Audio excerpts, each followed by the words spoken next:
Loucura ou poder de Deus? Loucura ou poder de Deus? Olha que coisa mais antagônica. Loucura ou poder de Deus?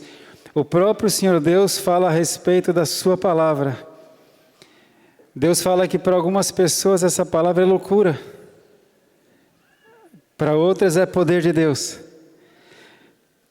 A Bíblia já foi loucura para você alguma vez? Para mim era. Eu não era crente. Algumas pessoas olham certas passagens da Bíblia e não compreendem, e a gente vai ver hoje por que muitos não compreendem, e falam, meu Deus, que duro demais, que sangue, que radical. E aí fica mais fácil e mais agradável e mais leve ler um calendário da Seitonoye, por exemplo, que só tem coisas boas. Mas a bondade de Deus é que Ele expressa tudo aberto e claramente para nós. Para nosso ensino, para que a gente chegue no lugar certo, e o lugar certo é o céu. Amém? Então, loucura ou poder de Deus? Olha, a palavra de Deus diz assim: o Senhor me enviou para evangelizar, não em sabedoria de palavras, para que a cruz de Cristo não se faça vã. Porque a palavra da cruz é loucura para os que perecem, mas para nós, os que estamos sendo salvos, é poder de Deus. Porque está escrito, destruirei a sabedoria dos sábios e aniquilarei a inteligência dos inteligentes. Deus fala. Visto como na sabedoria de Deus, o mundo não conheceu a Deus pela sua sabedoria, aprove a Deus salvar os crentes pela loucura da pregação. Porque os judeus pedem sinal, os gregos buscam sabedoria, mas nós pregamos a Cristo crucificado, que é escândalo para os judeus e loucura para os gregos. Porque a loucura de Deus é mais sábia do que os homens, e a fraqueza de Deus é mais forte do que os homens. Amém? É assim que Deus define a sua palavra, que nós não temos que evangelizar, que eu não tenho que pregar esta palavra aqui com palavras de sabedoria humana, porque se eu for ficar tentando falar grego e hebraico e falar um português rebuscado, eu vou diminuir o poder da cruz. Olha só, a maior sabedoria do homem é pequenininha, porque a palavra da cruz é loucura para os que vão se perdendo, e ela é sabedoria e poder de Deus para os que creem. Não tente entender a Bíblia racionalmente. Sabe por quê? Porque Deus fala assim, agora vamos abrir em 1 Coríntios 2,14. 1 Coríntios 2,14. A gente vai entender algumas coisas sobre loucura ou poder de Deus. 1 Coríntios 2,14. Ora, o homem natural, eu vou pôr um parênteses meu aqui, o homem natural, por mais inteligente e culto que seja, né? Deus fala assim, o homem natural não compreende as coisas do Espírito de Deus, porque lhe parecem loucura, e não pode entendê-las porque elas se discernem espiritualmente. As coisas de Deus se discernem, se compreendem, se revelam espiritualmente. O homem natural não entende, parece loucura. Por isso que é necessário, meus irmãos, é necessário receber o Espírito Santo de Deus. Um sábio, um príncipe chamado Nicodemos foi procurar Jesus de noite, porque ele tinha vergonha de que o vissem. Ele estava sedento, ele queria conversar com Jesus Cristo, ele via que esse homem era diferente, que ele tinha poder, que ele tinha virtude. Ele ainda não cria em Jesus como Filho de Deus, mas ele procurou Jesus à noite. E Jesus fala a Nicodemos, você tem que nascer de novo, você tem que nascer do Espírito. Porque as coisas espirituais só se discernem espiritualmente. É por isso que só quando eu entreguei minha vida para Jesus Cristo e recebi o Espírito Santo, aí eu passei a dar atenção para a Bíblia. Aí começou a fazer sentido para mim. Até então eu tinha lido muitos outros livros, busquei muitas outras religiões. Pela graça de Deus, eu me tornei um monge. Eu estudava em São Paulo e eu via que de vez em quando eu entrava no ônibus. Naquela minha época não tinha assim, estação de metrô, não que eu seja antigo, mas não tinha metrô, tinha ônibus para eu ir para a faculdade. E de vez em quando entrava um jovem, calvo, só com rabo de cavalo, túnica laranja, e eu já me lembrava do filme de Shangri-La que eu tinha assistido. Eu tinha uma tendência a ser um monge tibetano, que eu gostava daquela vida espartana, de acordar às 5 da manhã, passar o dia inteiro orando, cuidando de horta, e aí às 8 e dormir com as galinhas. Eu assisti esse filme Shangri-La, se alguém não assistiu, é interessante. E aí eu vi aquele monge tibetano entrando ali no ônibus e distribuindo incenso e tal. Eu, pela graça de Deus, pela misericórdia, eu não me enveredei por aí, eu não fui pelos caminhos outros, e eu conheci Jesus. E só quando eu recebi Jesus e o Espírito Santo, eu comecei a ler a Bíblia. E já tinha lido tanta coisa. Porque para mim isso era loucura. Começava com Adão e Eva, a serpente no paraíso. Aí comecei a ler o Novo Testamento, Mateus. Eu já compartilhei isso, eu parei em Mateus no capítulo 10. Eu primeiro tentei ler Gênesis. Falei, eu vou ler esse negócio de crente aqui. Já li tanta coisa, por que eu não vou ler a Bíblia? Aí Gênesis eu parei já no capítulo 3. Não cheguei nem na Torre de Babel, no capítulo 6. Parei já no capítulo 3. Não cheguei nem no dilúvio, quer dizer. Aí eu falei, vou ler Mateus, tá. Aí fui ler Novo Testamento. Sabe que eu parei no capítulo 10. Quando Jesus fala, se você amar mais a sua esposa, seu pai, sua mãe, sua família do que a mim, você não é digno de mim. E se baterem numa face, dê a outra. E se alguém te obrigar a andar 1 milha, anda 2. Chega, não entendo, não concordo. Esse negócio de crente realmente é loucura. Olha só, é loucura para os que se perdem. Você entende? Mas quando eu recebi Jesus Cristo, eu recebi o Espírito Santo, e as coisas espirituais se discernem espiritualmente. A Bíblia não é um livrinho de história, irmão. Você não vai entender aqui porque que Deus só fala de Caim e Abel e como é que a terra foi povoada. Quem que foi a esposa de Caim, se só nasceram Caim e Abel, de Adão e Eva. Não, Deus só relatou as coisas necessárias para a salvação. Não está tudo explicado aqui. As coisas espirituais se discernem espiritualmente. Amém? Então é preciso receber o Espírito Santo, é preciso nascer de novo. E aí eu comecei a ver que quando eu li a Bíblia, pela segunda vez que eu comecei a ler, já com o Espírito Santo, uau, começou a fazer sentido. Meu Deus, é mesmo? É isso? Quão profundas são, que riqueza do conhecimento de Deus, quão profundos seus caminhos, quão inescrutável é a mente do Senhor. Meu Deus! E aí sabe o que se tornou? Poder de Deus. Eu comecei a ter paz, eu comecei a ter fé, eu comecei a ter metas. Loucura ou poder de Deus? Você escolhe. Receba o Espírito Santo, discirna espiritualmente. Amém?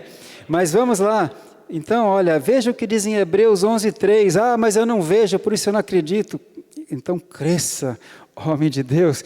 Olha o que fala em Hebreus 11:3. Hebreus 11:3. Está tudo registrado aqui, meus irmãos.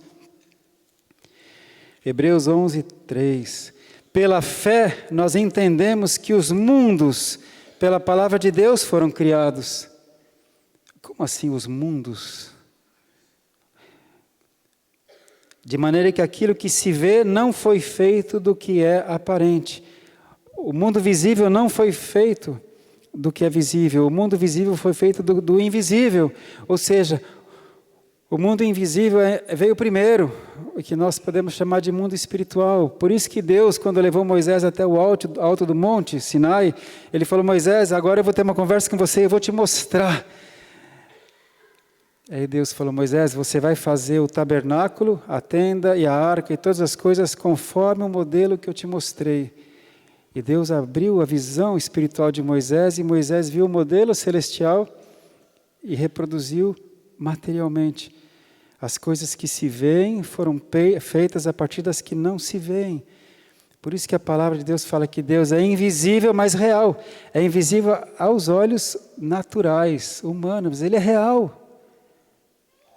O ser humano, aqueles que se perdem, estão achando que isso aqui é loucura, estão zombando de Deus, estão zombando da palavra de Deus. Você sabe que tem uma passagem que Deus fala assim: reina o Senhor, tremam os povos. Reina o Senhor, tremam os povos.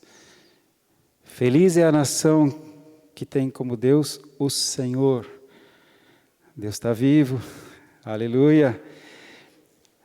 Por isso que Deus fala quão formosos são os pés daqueles que anunciam a salvação. Porque quando a gente leva esse evangelho, a gente leva a salvação e poder de Deus. Porque Jesus veio para que nós tenhamos vida e vida em abundância. E essa vida em abundância vem pelo conhecimento do evangelho. Jesus falou: conhecereis a verdade vos libertará. Quanto tempo eu perdi? Eu perdi 20 anos da minha vida lendo outros livros e não li a Bíblia. Perdi 20 anos. Em compensação, já botei truco 2 vezes em cima, né? Já faz 40 anos que eu leio a Bíblia. Oh, glória! Aleluia! Lembrei do tempo de faculdade, né? Do truco lá. Bem, a palavra de Deus é um mistério revelado. Ele fala aqui que o mistério que esteve oculto por séculos e gerações foi revelado a nós, os gentios, que é Cristo em nós é a esperança da glória. Cristo em nós é a esperança da glória. Isso é tão louco, irmãos, realmente é loucura. Porque o Espírito Santo, o Deus vivo, Todo-Poderoso, habita em nós. Isso é glória, e aí Deus fala: agora você fica pequenininho, porque Deus resiste ao soberbo e dá graça ao humilde. Importa que ele cresça e eu diminua. Então, o tesouro que é o Espírito Santo, que é Deus em nós, ele fala: agora fica no seu lugar, vermezinho de Jacó. Você é só o ramo, eu sou a videira. Se você estiver fora de mim, você não dá fruto, e se você estiver em mim, você tem que dar fruto, senão o Pai vem e corta você. Então a glória é dele, o poder é dele, a honra é dele. Aliás, não é assim que termina a oração do Pai Nosso? Teu é o poder, teu é o reino, tua é a glória para todos sempre. Assim seja, amém. Aleluia. Então é isso, irmãos.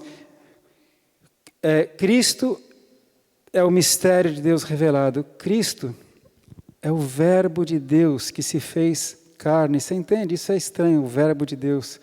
Quando nós lemos aquela passagem que está lá em 1 Coríntios 1,18, fala que a palavra da cruz é loucura para os que se perdem. A palavra é o Logos. O Logos da cruz é loucura para os que se perdem. E ele fala que Cristo é o Logos que se fez homem, se fez carne. Logos em grego é palavra. Então Jesus é a palavra. Quando você lê a Bíblia, você lê Jesus. Por isso que Jesus falou: examine as Escrituras, elas testificam de mim, elas falam de mim. O mistério que foi revelado a nós, que mistério? A palavra foi revelada, você está perdendo. Você já leu Gálatas inteiro? Já leu Efésios? Já leu Filipenses? Colossenses? Tessalonicenses? Você já leu? Se não leu, você está perdendo Cristo. Romanos. Ah, Senhor. E à medida que você lê junto com o Espírito Santo em você, você vai tendo fé, você vai tendo o poder de Deus, vida em abundância, simples assim. Então, quando você conversa com alguém que fala: você é crente, se você tiver vergonha de falar sou, ia falar uma coisa, mas não vou. Mas olha, Jesus fala assim: quem se envergonhar de mim diante dos homens, eu me envergonharei dele diante do meu Pai, quando vier na minha glória junto com os anjos. Não se envergonhe da sua fé. A gente está vivendo tempos que está cumprindo a palavra que fala: os homens serão arrogantes, blasfemos, blasfemarão o nome do Senhor, serão amantes dos prazeres, desonrarão pai e mãe, serão violentos. E é no meio dessa geração que Deus espera que você seja luz. Amém? Sabe, eu estava aqui agora mesmo e vendo isso aqui. Meu Deus, não é possível. Deus, o Senhor é demais. Se eu fosse fazer uma folha Eu talvez pensasse em fazer uma folha como essa, toda repartidinha. É legal. Aí Deus fala, eu posso fazer uma dessa e posso fazer uma dessa. Olha que extravagância de beleza. Para quem você está desse lado aqui. Olha a diferença. Deus faz uma folha toda partidinha e uma unida, gigante. Ele fala, qual você prefere, filho? Essa ou essa? Eu posso fazer. Você prefere borboleta azul ou vermelha? Você prefere um sapo pequenininho ou um sapo gigante? Você prefere um leão ou uma taturana? Você prefere um tubarão ou uma sardinha? Você prefere água doce ou água salgada? Você prefere planície ou montanha? Meu Deus! Ele é o Criador, Ele é o Todo-Poderoso. E o ser humano fala, eu não acredito em Deus. Eu não acredito em Deus. Pô, é poderoso, hein? Não acredita em Deus. Está ficando velho, hein? Você é tão poderoso, como é que você está ficando velho? Você não pode viver para sempre, o meu Deus vive para sempre. O ser humano tem muito para aprender.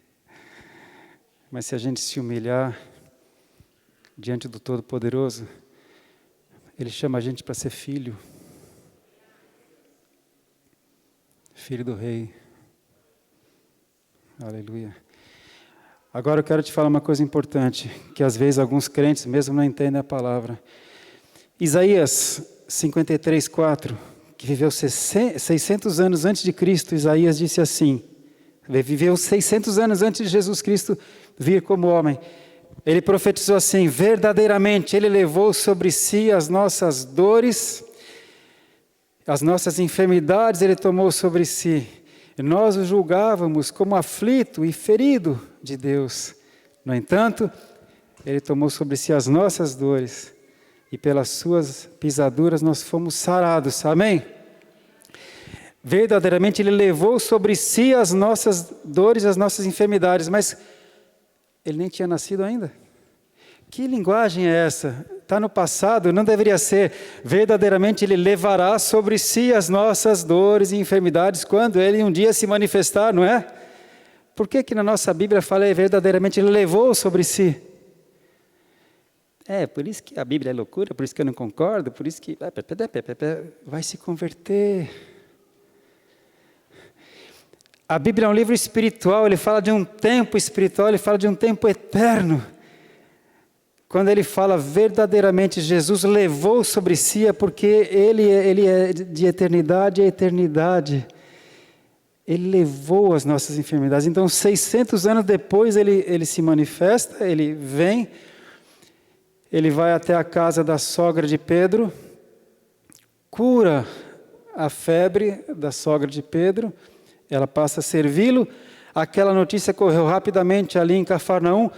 Todos trouxeram enfermos e endemoniados e ele curou todos. E ali a palavra fala, para que se cumprisse o que está escrito, verdadeiramente ele levou sobre si as nossas enfermidades. Se aquilo já estava previsto 600 anos antes de acontecer, é porque ele continua valendo eternamente, até 2000 anos depois daquilo. Ele levou as nossas enfermidades. Ele é o mesmo ontem, hoje e eternamente. A nossa geração tem que saber, eu posso ser curado por antibiótico, posso ser curado por amoxicilina, posso ser curado por uma cirurgia cardíaca, como eu sei, passei por isso, mas eu sei que eu também posso ser curado por Jesus, porque verdadeiramente Ele levou sobre si as minhas enfermidades. Mas está no passado eterno, você entende? A gente tem que começar a entender a Bíblia como livro espiritual, porque as coisas espirituais se discernem espiritualmente. Então, o princípio, irmão, para a gente ter vida em abundância, porque Jesus falou, olha, isso é importante. Jesus disse, o diabo existe. Existe. Mas eu aprendi, sabe o que? Yin e yang, bem e mal, tudo é relativo. Você aprendeu errado. O diabo existe. E Jesus falou, o diabo não veio senão para roubar, matar e destruir. É por isso que a gente está em pleno século 21, com microfone sem fio, telefone celular, carro elétrico, avião a jato, e o ser humano continua se matando a si mesmo, continua matando uns aos outros, continua fabricando bomba, continua judiando de crianças, em todos os sentidos, não é? O ser humano continua do mesmo jeito que sempre foi. A gente precisa de Jesus Cristo, a gente precisa de salvação.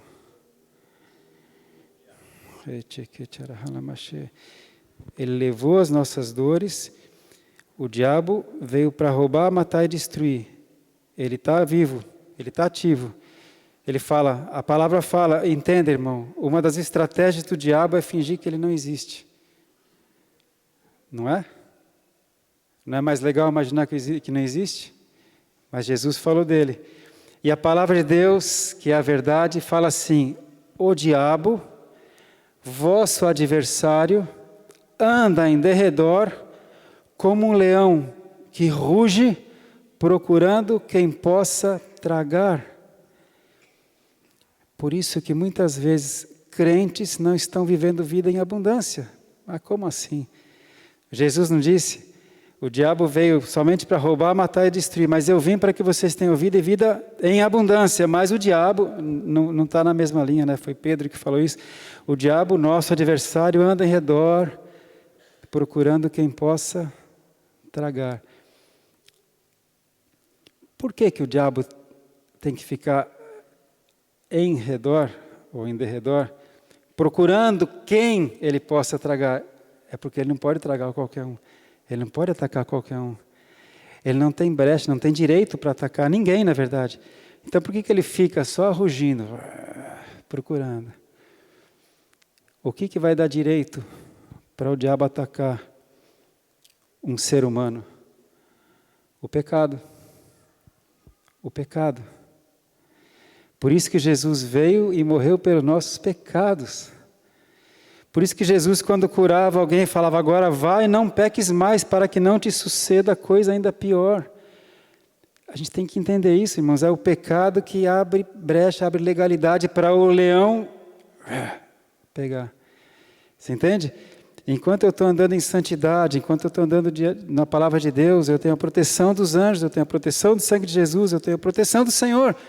O máximo que o diabo pode fazer é andar em derredor, tentando me intimidar. Mas mais do que isso ele não pode fazer.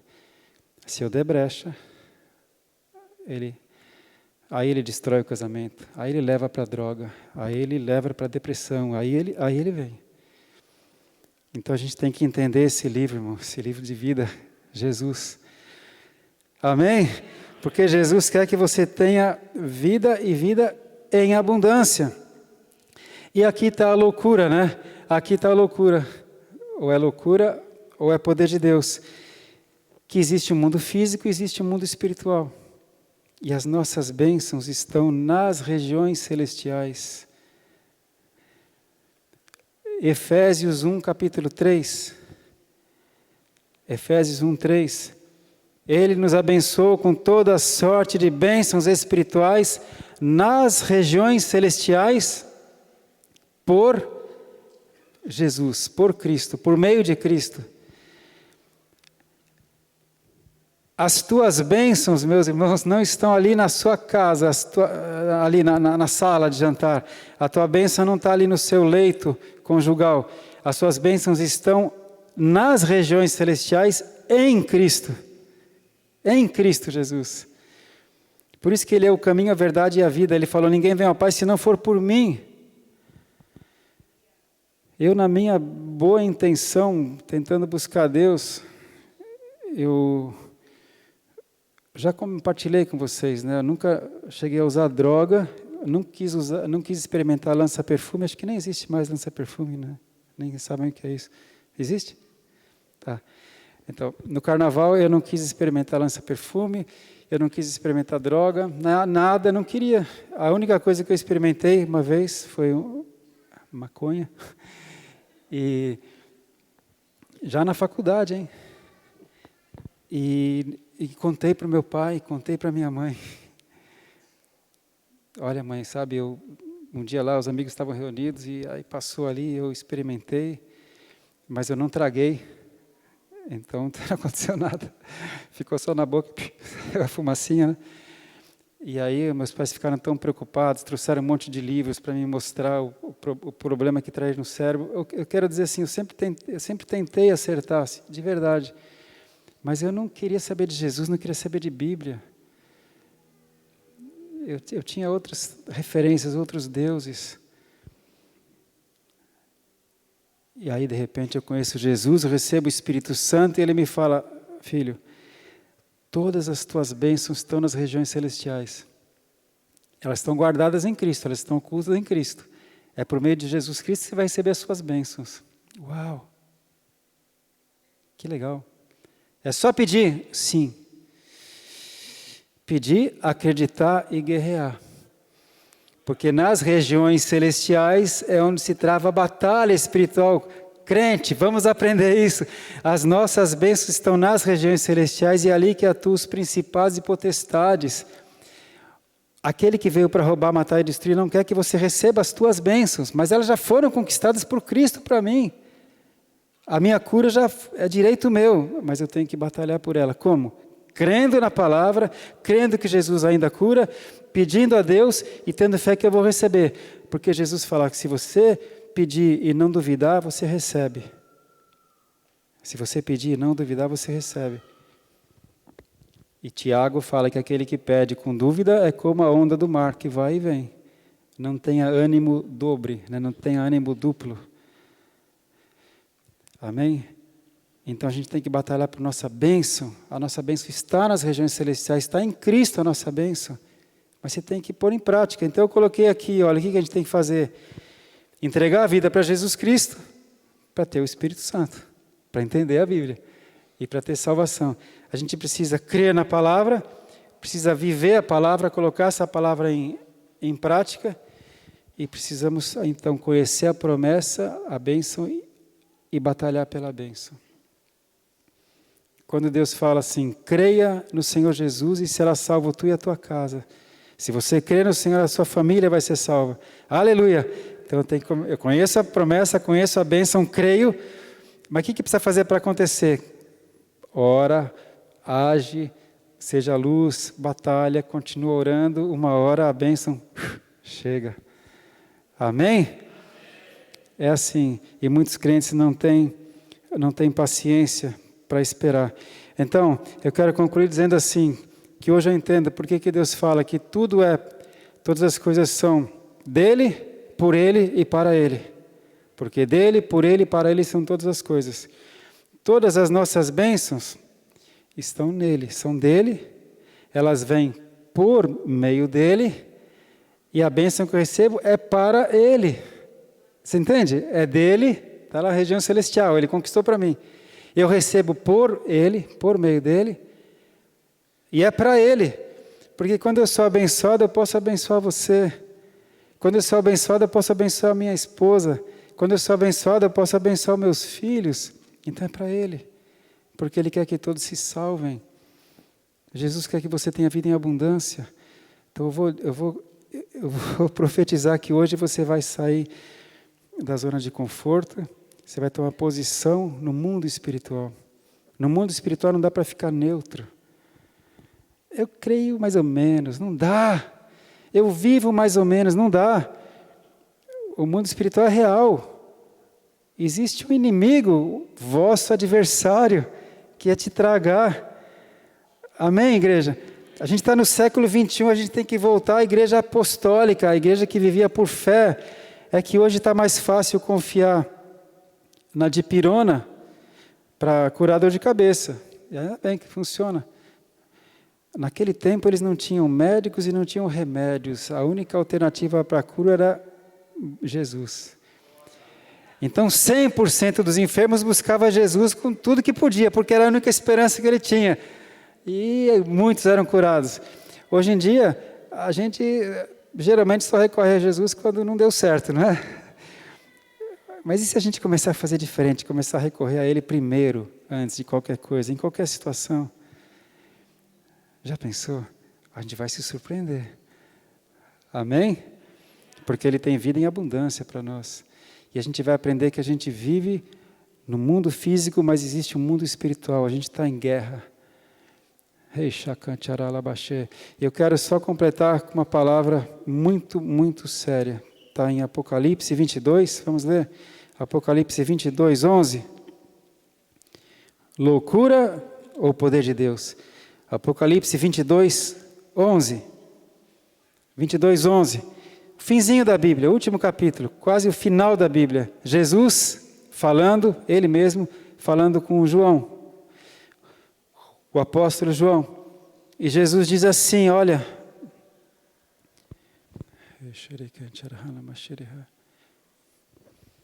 Ainda hoje nós soubemos de uma notícia de uma madrasta ou de um padrasto?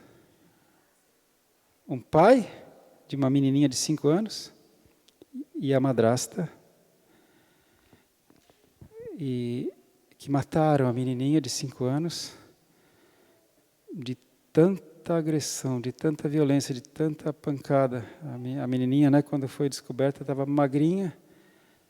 Imagina quanto tempo ela sofria e morreu.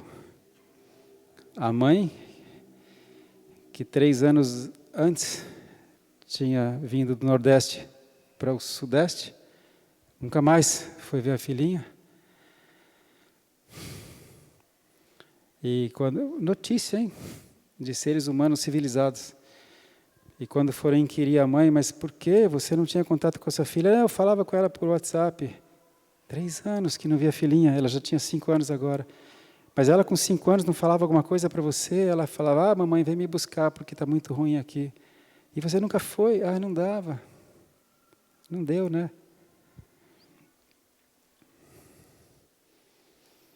Agora, o que adianta a gente ver situações como essa e falar, que horror, que horror. Como é que está a sua vida?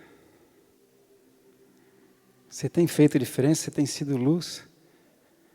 Se Jesus voltar hoje para buscar, ele vai voltar, viu, irmãos? É loucura, é loucura. Ele vai voltar. Era loucura imaginar que uma virgem ia conceber, ia dar à luz um filho, isso aconteceu. Era loucura alguém imaginar que alguém poderia morrer e depois de 3 dias ia ressuscitar, isso aconteceu. Aconteceu porque ele foi visto por mais de 500 pessoas de uma só vez. Aconteceu porque os apóstolos todos foram mortos violentamente e não negaram a fé porque eles viram. Então era loucura imaginar que Jesus ia ressuscitar e ressuscitou. É loucura imaginar que um ser humano, um veterinário, pode falar, espírito imundo, sai em nome de Jesus. E a pessoa estrebucha, fala um monte de coisas demoníacas e o demônio sai e a pessoa volta. Isso aconteceu comigo, na sala de espera da minha clínica. É loucura. Jesus é real. E ele vai voltar. Ele vai voltar. Então o mundo está horrível, está horrível. Ele fala, não se conforme com esse mundo. Não se conforme com esse mundo, está escrito, mas transforme-se pela renovação da vossa mente. Tem que entregar a vida para Jesus Cristo, tem que receber o Espírito Santo e começar uma nova vida. Ele fala, se alguém está em Cristo, é uma nova criatura. As coisas velhas já passaram, tudo se fez novo. Amém? Você entende? Isso é coisa radical. O jovem de 18 anos aqui, que se vestia de mulherzinha para andar no bloco da cachorrada em Ubatuba. De repente, no carnaval, em vez de ir no bloco da cachorrada de mulherzinha, resolveu para um acampamento de crente, sem ser crente, por causa de uma namorada, que está aqui hoje, a minha esposa. Isso é loucura. E aí eu entreguei a vida para Jesus, recebi o Espírito Santo, comecei a ler a Bíblia e hoje estou aqui pregando. Visto como o homem na sua sabedoria não conheceu a Deus, aprove a Deus salvar os homens pela loucura da pregação, e eu estou fazendo isso aqui agora. Amém?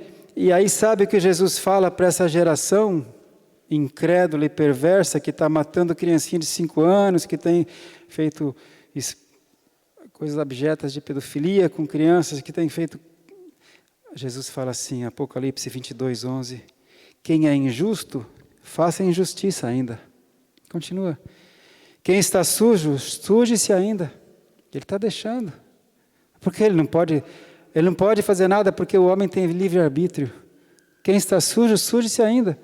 Quem é justo, pratica injustiça ainda. Mas aí ele fala assim, E quem é justo, faça justiça ainda mais. Quem é justo, faça justiça ainda mais. E quem é santo, seja santificado ainda. Não desanima, não esmoreça. Quem põe a mão no lado não olha para trás. Às vezes você vai se sentir um sozinho na multidão, mas Jesus falou, é assim mesmo, filho. É estreito o caminho que conduz à vida eterna e poucos acertam por ele. Mas é largo o caminho que conduz à perdição e muitos acertam por ele. Mas aquele que perseverar até o fim será salvo. E aí Jesus fala assim, eis que cedo venho. E o meu galardão está comigo para dar a cada um segundo a sua obra. Eu sou o Alfa e o Ômega. O Alfa é a primeira letra do alfabeto grego e o Ômega é a última letra do alfabeto grego. Ele fala, eu sou o princípio e o fim, eu sou o primeiro e o derradeiro. E bem-aventurados aqueles que guardam os meus mandamentos, para que tenham direito à árvore da vida e possam entrar na cidade pelas portas. A cidade é a Nova Jerusalém. Amém? Esse é o evangelho da salvação. Essa palavra que é loucura para os que se perdem, é poder de Deus para os que estão se salvando. Então a promessa de Jesus para você é, filho, você está santo, santifique-se ainda. Você pratica a justiça, pratique ainda mais. Aquele que perseverar até o fim será salvo. Deus vai te honrar. Deus tem honrado, amém? E Ele vai ensinar você a usar as tuas armas de guerra, as tuas armas espirituais. As nossas armas são a oração, o jejum, a palavra de Deus, o louvor e a adoração. É estar na igreja, porque a igreja é o corpo de Cristo. Um ora pelo outro, um intercede pelo outro, um exorta o outro, um ajuda o outro. E a gente vai assim batalhando, a gente vai saqueando o inferno, povoando o reino dos céus. E um dia Ele volta e busca a gente. Então aqui na igreja de Cristo, a gente não fala de futebol, a gente não fala de política, a gente não fala de gostos pessoais, a gente fala de Jesus Cristo. Porque as coisas visíveis são temporais e passageiras, as invisíveis são eternas. A gente tem que buscar a nossa salvação. Amém, meus irmãos? Um dia tudo isso vai ser pequeno. Por favor, tenham bom senso. Se aproximam aí as eleições do Brasil, importantíssimas. Faça com consciência, não vá levado por pessoas e circunstâncias. Mas não se degladiem, não se ataquem, não se maltratem. Cuidado com a velocidade que você fala na internet. Amém? Porque Ele dará a cada um segundo as suas obras. Pratique justiça, seja santo. Pisa na cabeça do diabo. Amém? Vamos ficar de pé? E hoje você vai poder tomar uma posição. Se a palavra de Deus para você é loucura, ou se a salvação é poder de Deus. Esse negócio de orar em línguas é loucura, né? Mas é poder de Deus. Ô Senhor, vamos chamar o ministério de louvor aqui. A gente vai cantar um cântico, né? Porque o louvor atrai a presença de Deus.